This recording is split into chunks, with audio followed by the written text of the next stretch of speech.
Today the market is red, and the price of Bitcoin has just broken below $18,000, and the Ethereum ETF outperforms the coin. So how will the price of the major coins look going into the weekend? For all of that, stay tuned.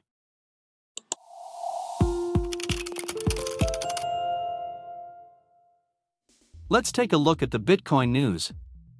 First off, bad news from France. As I covered yesterday, France is trying to enforce KYC on essentially every crypto wallet, which again will be impossible. Here is what I think about it. So we know France is doing this because they want to prevent money laundering and other crimes. However, those criminals are likely to avoid cashing out on a centralized exchange like Coinbase. Instead, criminals who launder a ton of money are likely to hold on to Bitcoin or cash out on an OTC exchange since there aren't any limits there. Ultimately, these regulations will only stop people who don't know what they are doing.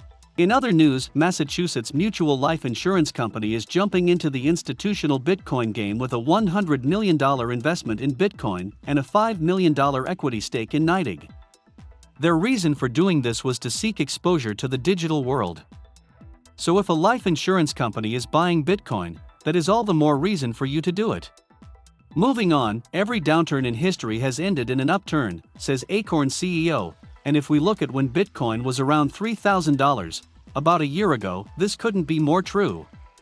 Moving on, Glassnode's CTO predicts BTC price will 10x from here.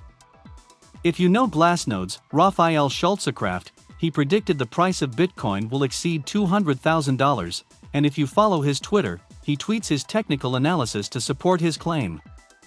BlockFi CEO says millennials will boost Bitcoin adoption for years to come.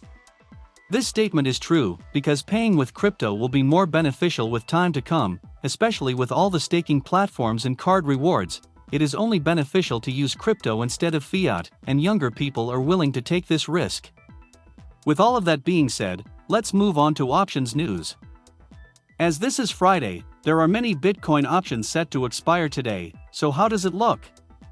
It seems there is an imbalance that favors the bears. Simply put, the value of put options is greater than call options, so how will this affect the price of Bitcoin?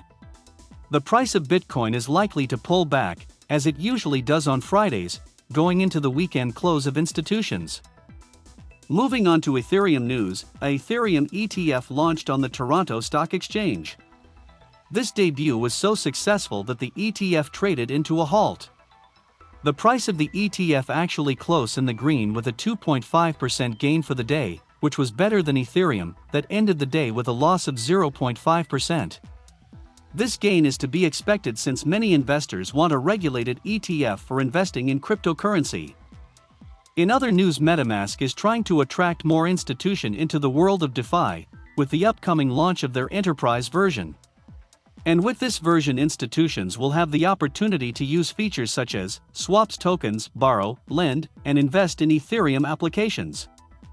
It will also provide users with operational, security, and reporting features necessary to run a professional DeFi trading desk. This is great news for institutional traders that want in on the DeFi space without having problems with IRA.